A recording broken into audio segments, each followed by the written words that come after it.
Senhoras e senhores, então damos sequência às palestras. Gostaria de convidar para fazer uso da palavra o senhor José Roberto Soares Lobato, da Afresp. Tema: da crise do fisco à reforma. José Roberto Soares Lobato é diretor de Assuntos Estratégicos e Comunicação da Afresp. Foi coordenador adjunto da Administração Tributária de 2000 a 2005, economista pela FEA-USP.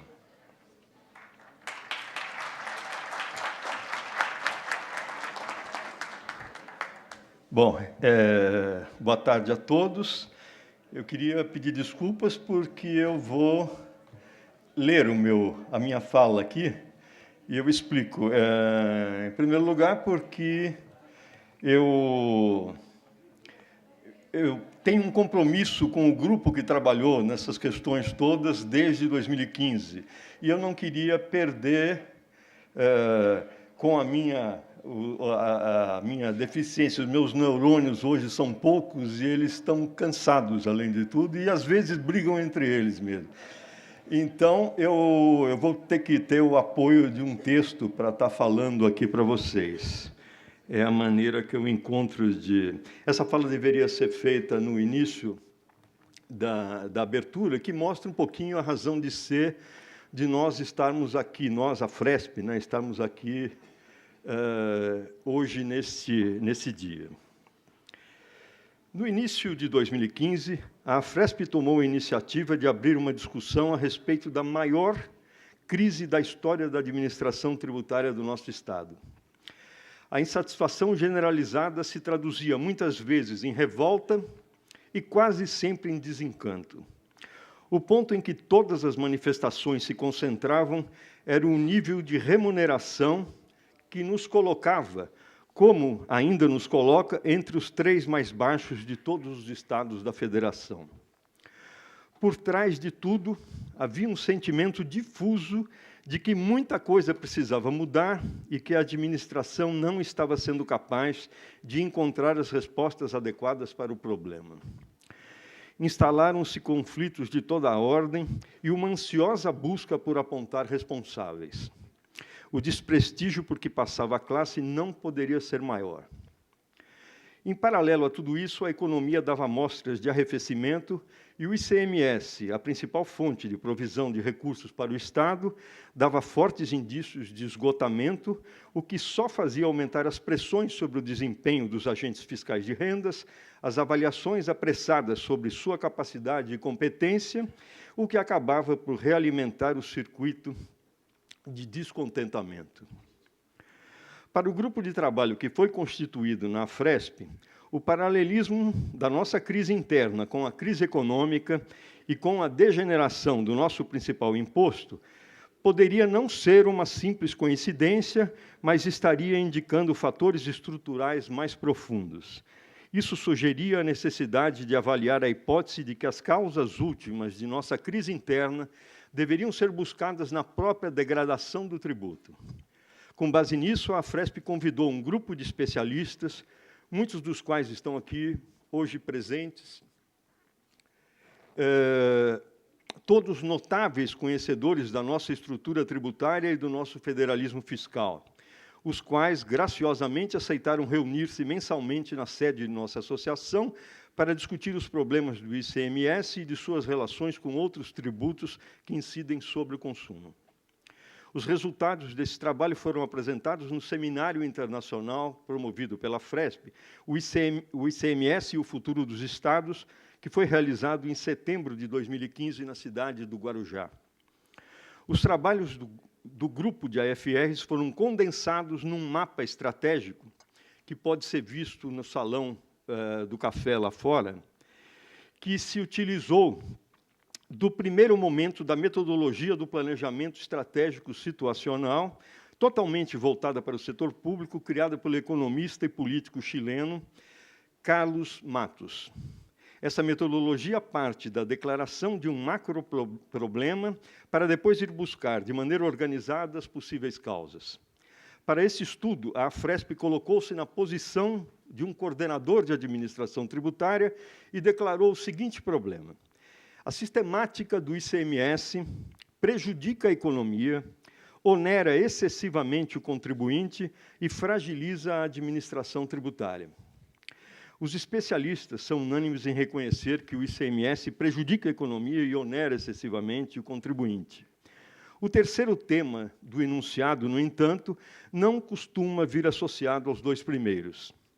Normalmente, a administração tributária é vista como algoz e não como vítima desse sistema. Não foi essa a conclusão a que chegou o grupo de trabalho. Para este, a administração tributária é vítima do mau tributo, tanto quanto a economia e o contribuinte. De onde se conclui que não há uma boa administração tributária sem um bom tributo. Ou não se faz roupa boa com pano de má qualidade. E o que diz o mapa estratégico? Antes de qualquer coisa, o mapa nos fala da desordem do nosso federalismo fiscal e dos desacertos de nosso modelo de tributação. Segundo ele, é sistemático, anacrônico e disfuncional. A plateia desse seminário é constituída predominantemente por fiscais da União, dos estados e dos municípios. Cada um dos que aqui estão é, portanto, um operador desse sistema. Enquanto sistema, deve contribuir para o fortalecimento da economia nacional e de toda a nação, razão de ser da Constituição do país como uma república federativa. Por sermos todos operadores de um sistema, estamos supostamente atuando em benefício do interesse nacional e do crescimento econômico e da justiça social. Mas será isso mesmo? Quando olhamos mais de perto, vemos que não é bem assim. Vamos usar uma caricatura para realçar os traços disso que falamos. Eu, como fiscal do Estado A, autuo um contribuinte inscrito no meu cadastro e gloso o crédito que lhe foi concedido no Estado B por meio de um benefício fiscal qualquer que considero indevido. Para fazer isto, invoco uma lei que estabelece as condições para que um débito constituído num Estado possa se tornar crédito em outro. O que alega o contribuinte? Diz ele, agi perfeitamente dentro da lei, porque o crédito que me beneficia está amparado por um instrumento legal vigente num Estado que é um ente federativo e que supostamente tem competência para isso. Qualquer disputa sobre a legalidade do ato não diz respeito a mim, mas aos Estados e somente a eles. Eu cumpro a lei. Essa é uma briga de vocês contra vocês. Quer dizer, eu, como fiscal do Estado A, defendo uma legalidade que não é a mesma da do Estado B, e disso se beneficia o contribuinte. Como fiscal do Estado A, aplico uma lei que me diz que está correto. Meu colega fiscal do Estado B aplica outra que diz que não está correto. O Poder Judiciário demora para decidir se está ou não correto, e isto gera uma situação, de fato, difícil de reverter. O fiscal do Estado C, vendo que o fiscal do Estado B leva vantagem em relação ao Estado A, cria uma nova modalidade de benefício que aumenta a atração para o contribuinte, a qual, por ser mais vantajosa, desloca o fluxo de investimentos do Estado B para o Estado C. Daí eu, fiscal do Estado A, julgando-me prejudicado, reajo e crio um contrabenefício que neutraliza os benefícios do Estado A e B. E daí, sucessivamente, até o colapso. É isso que a literatura especializada chama de race to the bottom, ou, numa tradução livre, corrida para o abismo. Vamos agora nos deslocar para outro campo de disputa. Como fiscal estadual, eu entendo que uma determinada operação deve ser tributada pelo ICMS por entender que se trata de circulação de mercadoria. Já meu colega fiscal municipal entende que não, que se trata de prestação de serviço e que a operação está sujeita ao ISS do seu município. Abrimos um contencioso que só tende a aumentar numa economia onde a fronteira entre o que é serviço e o que é mercadoria é cada vez mais difusa. Mais um exemplo. Como fiscal da União, tenho por missão arrecadar o máximo que posso. Então, para ampliar as receitas do PIS/COFINS, mudo regras, aumento alíquotas e vou ampliando a participação desses tributos no bolo tributário, tudo isso com a vantagem adicional de não precisar partilhar receita com estados e municípios. Enquanto faço isso, deixo que meus colegas municipais e estaduais se ocupem em brigar entre eles sem que me notem. Isso tudo quer dizer que, como fiscais, vivemos em trincheiras separadas e que nada do que fazemos deve ser visto por quem se esconde na trincheira ao lado. Apesar da forma caricata com que o problema é aqui apresentado, o fato é que cada um de nós, fiscais, defende uma legalidade que nos distancia uns dos outros. Preferimos competir entre nós, Pernambuco com Espírito Santo, Santa Catarina com São Paulo, Rio de Janeiro com Bahia, a competirmos juntos com Malásia, Coreia e China. Nada nesse modelo favorece a transparência. Tudo é feito para ocultar. Não é de estranhar que não tenhamos hoje no Brasil, com todos os avanços de tecnologia de informação e das comunicações, nem mesmo um cadastro único de contribuintes, um intercâmbio técnico e de informações mais intenso e mais ágil, um serviço de inteligência que permita ações efetivas de combate à fraude que se organiza em torno dos tributos. Quase nada no nosso modelo federativo contribui para a cooperação intergovernamental. O INCAT, que é o Encontro Nacional dos Coordenadores de Administração Tributária, talvez por ser uma iniciativa que nasceu espontaneamente e da iniciativa de alguns dirigentes que buscavam soluções efetivas para problemas concretos, pode ser apontado como uma notável exceção. A harmonização da tributação sobre a base do consumo, nem pensar. Por essas razões, não pode ser chamado sistema aquilo que só divide. No modelo como esse, nós, fiscais, podemos trabalhar para nosso Estado, para nosso município ou para a União, mas não trabalhamos para o país porque o modelo não quer assim. Há nele uma falha estrutural que não se corrige sem reforma. Por essa razão, o mapa estratégico da Fresp fala de um modelo de tributação assistemático, anacrônico e disfuncional, que, ao mesmo tempo, gera complexidade, amplia a competição e deforma o equilíbrio federativo.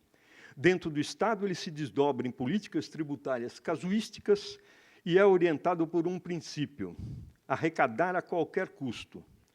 Para os contribuintes, esse casuísmo se reverte em quebra de isonomia, multiplicação de assimetrias, aumento dos custos de conformidade e aumento do contencioso.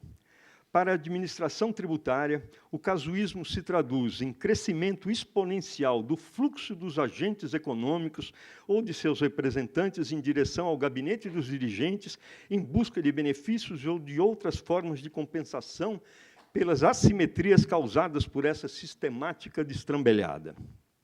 No final das contas, o que o mapa nos diz é que a administração tributária, ao ter que fazer a gestão dos benefícios e das anomalias causadas por esse modelo, é levada a alienar grande parte dos seus recursos organizacionais, incluindo aí pessoas e outros recursos, como sistemas de informação, metodologias de trabalho, esforço de capacitação, etc. Um modelo como esse, fundado no casuísmo, centraliza o poder de decisão, tira da organização seu vetor estratégico e sua capacidade de refletir sobre si mesma, multiplicando controles procedimentais e tarefas de baixa relevância.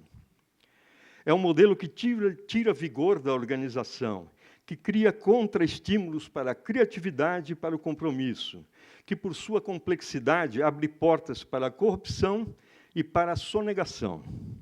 Atrapalha a economia, gera custos desnecessários, provoca insegurança jurídica, enfraquece a capacidade de ação do Estado e, como queríamos demonstrar, gera crise interna. É uma crise que desilude, apaga o brilho dos olhos e desidrata a alma de quem a vive. Estaríamos diante de um determinismo fatalista, de um caminho sem volta? Claro que não. Por isso, dessa decisão teria que resultar uma identificação de saídas para a crise.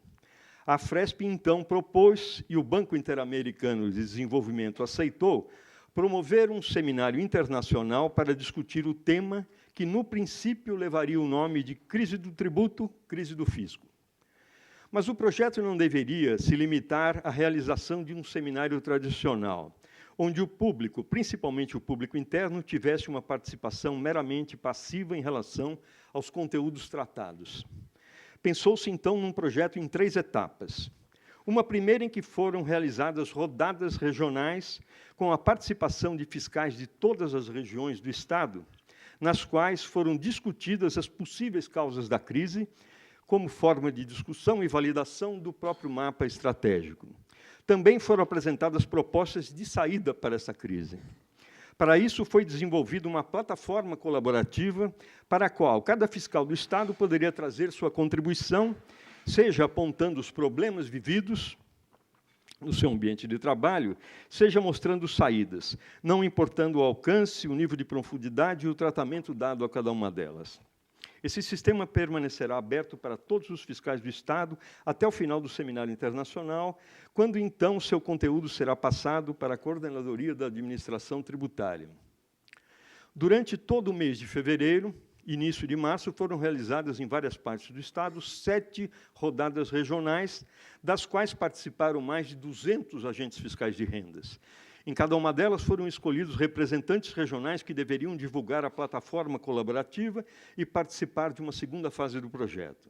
Esta consistiu na realização de um workshop de 4 dias, dos quais 3 foram dedicados a trazer experiências externas que permitissem analisar os problemas a partir de novos paradigmas. Nesses dias foram discutidos a ressignificação do papel do auditor fiscal, a experiência de simplificação do ICMS proposta para o governo do Mato Grosso, que foi o que nós vimos agora há pouco.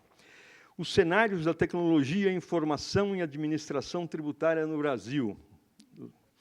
O TADAT, que é Tax Administration Diagnostics Assessment Tool, que é uma espécie de painel integrado de indicadores de desempenho de administrações tributárias, certificado por um órgão internacional, sediado no Fundo Monetário Internacional e financiado por agências internacionais e governos de diversos países.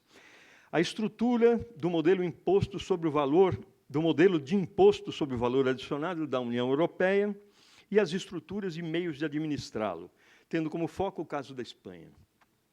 O trabalho foi fechado com uma análise retrospectiva dos participantes a respeito de tudo o que foi discutido desde o início das rodadas regionais. Ficou claro para o grupo que havia 2 caminhos a percorrer, um interno, restrito e de tiro curto, e o outro externo, amplo e de longo alcance. Neste último, está implicada a reforma tributária, para a qual terão que concorrer múltiplos atores de diferentes setores da sociedade. Isso significa formar uma rede que trabalhe sob o alicerce de valores comuns. A reforma tributária é uma questão que envolve interesses, mas tem poucas condições de avançar sem uma base de valores comuns. Trata-se de entrarmos em acordo em torno daquilo que queremos. O desenho da reforma vem depois. Aliás, já há quem esteja trabalhando nisso, e as 3 propostas apresentadas nesse seminário são um exemplo disso. Mas há o caminho curto. Para quem vive a crise do lado de dentro, não é possível ficar esperando passivamente a reforma, evitando que forças entrópicas atuem livremente sobre a administração tributária.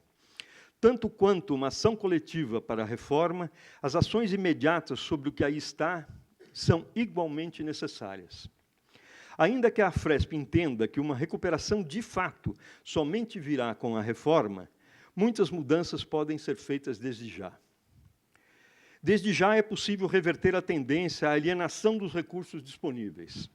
Desde já, os recursos humanos, cuja qualidade e riqueza não são facilmente encontradas em toda a estrutura pública brasileira, devem ser incorporados à missão de rediscutir nosso futuro com a amplitude e a generosidade que são necessárias para isso. Da percepção desses 2 caminhos nasceu o Movimento Viva. O Movimento Viva nada mais é do que a formatação do impulso de mudança que motivou a Afresp na jornada que nos trouxe até aqui. Relutamos muito em adotar o termo movimento, por considerá-lo ambicioso demais. Mas aceitamos adotá-lo porque descobrimos neles 2 significados, um mais modesto e bem mais próximo de nós. Para nós do fisco, o movimento significaria, pois, simplesmente a recusa do imobilismo como estratégia de ação e da letargia como resposta à crise. Significa, pois, reconhecer a necessidade de entrar em movimento. Mas a gravidade do problema fiscal brasileiro exige mudanças numa escala mais ampla, sem a qual ficaremos todos encalacrados. Daí que aceitamos a acepção mais ambiciosa do termo movimento, para sairmos em busca de alianças em torno de objetivos e valores comuns, que possam reunir uma parcela importante da sociedade em torno de uma proposta de reforma tributária com um padrão de qualidade desejável.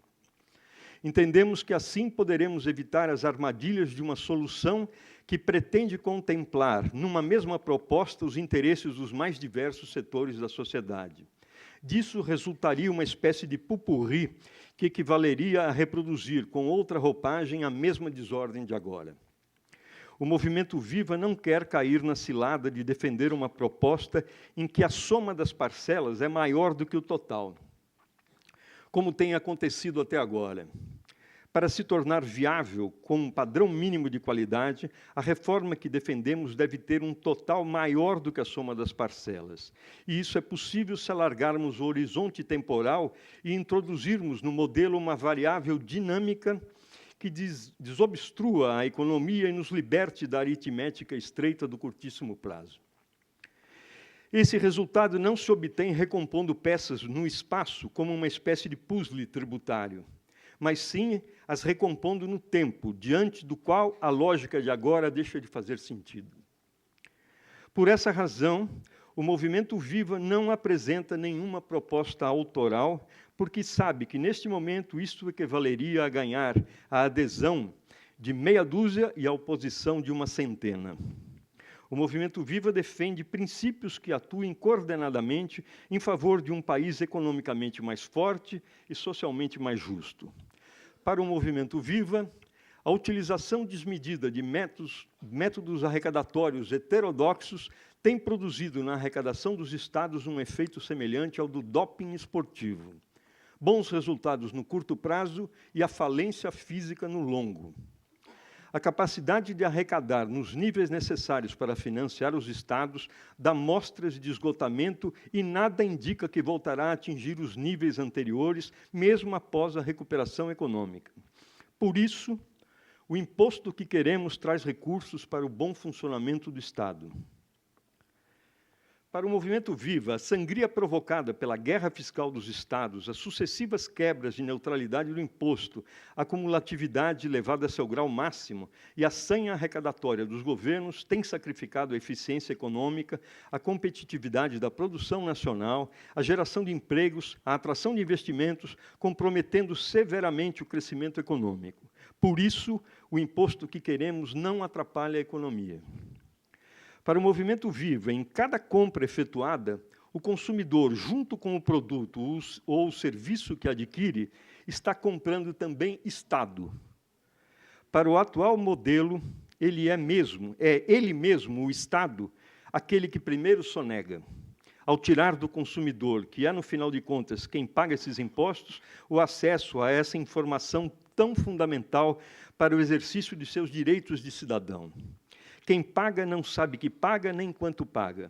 Por isso, o imposto que queremos é porta de entrada para a cidadania. Para o movimento Viva, a hipercomplexidade do nosso atual sistema gera disfunções de toda a ordem, tira legitimidade de quem aplica a lei e tira segurança para quem deve cumpri-la. Gera contencioso em níveis alarmantes, perturba a eficiência econômica, multiplicando os assuntos satélites, a irrelevância, os custos de conformidade, etc. Por isso, o imposto que queremos é simples e transparente. Para o movimento Viva, a Federação Brasileira é fragmentada e caracterizada por um modelo assistemático, anacrônico, disfuncional, que favorece a competição predatória e faz com que os entes federados atuem uns contra os outros sem instrumentos adequados e sem a coordenação de um órgão central. Por isso, o imposto que queremos favorece o equilíbrio federativo e a cooperação intergovernamental. Para o movimento Viva, o casuísmo que caracteriza a produção normativa no Brasil e a escala em que as normas são produzidas, aliados à falta de coordenação entre os diversos níveis de governo e a lentidão ou omissão do Poder Judiciário, são altamente nocivos à criação de um ambiente saudável para os negócios. Por isso, o imposto que queremos oferece segurança jurídica para os negócios. Para o movimento Viva, a multiplicidade de regras, na escala em que ocorre, se traduz em ausência do direito. Na falta de uma fronteira precisa entre o que é lícito e o que é ilícito, onde tudo tem camadas de interpretação e faixas de indeterminação, as oportunidades para a corrupção se multiplicam. Por isso, o imposto que queremos fecha portas para a corrupção. Para o movimento Viva, a multiplicidade de regras na escala em que ocorre se traduz em ausência de direito. Na falta de uma fronteira precisa entre o que é lícito e o que é ilícito, onde tudo tem camadas de interpretação e faixas de indeterminação, as oportunidades para a sonegação se multiplicam. Por isso, o imposto que queremos inibe a sonegação. Para o movimento Viva, onde a complexidade é regra, onde a carga tributária alcança índices elevados, notadamente na tributação do consumo, e onde o imposto, por diversas razões, deixou de ser neutro, o custo de cumprir as obrigações tributárias pode se tornar excessivo. Por isso, o imposto que queremos estimula o cumprimento espontâneo das obrigações tributárias. Por último, para o movimento Viva, quando o tributo gera as distorções que gera, com todos os efeitos mencionados, a imagem do governo sofre. Ao fisco, por estar à frente da relação entre o público e o privado, é atribuída a responsabilidade por grande parte de suas mazelas. É sua imagem quem primeiro sofre. Por isso, o imposto que queremos traz o fisco para perto da sociedade. Do nome inicial do nosso seminário, Crise do Tributo, Crise do Fisco, cujo olhar era voltado para o passado, optamos por fazer uma inversão, tratando do problema prospectivamente e com o espírito e a emoção que impregnaram as rodadas de jornais e o workshop que realizamos antes desse seminário. Daí seu nome ter mudado para Tributo ao Brasil, a reforma que queremos. Nele discutimos as possibilidades de fazer uma reforma do ICMS antes da reforma, trazemos experiências internacionais com o IVA da Argentina e da Espanha, apresentamos 3 propostas de reforma. Mostramos a visão que vários setores do governo e da sociedade têm a respeito da reforma tributária e, por fim, trazemos uma discussão sobre os desafios que o novo modelo tributário poderá trazer para as administrações tributárias e as credenciais com que esta se habilita para enfrentá-los. Esse é o caminho que nos trouxe até aqui. Caberá a cada um de nós decidir o que fazer daqui para frente. Muito obrigado.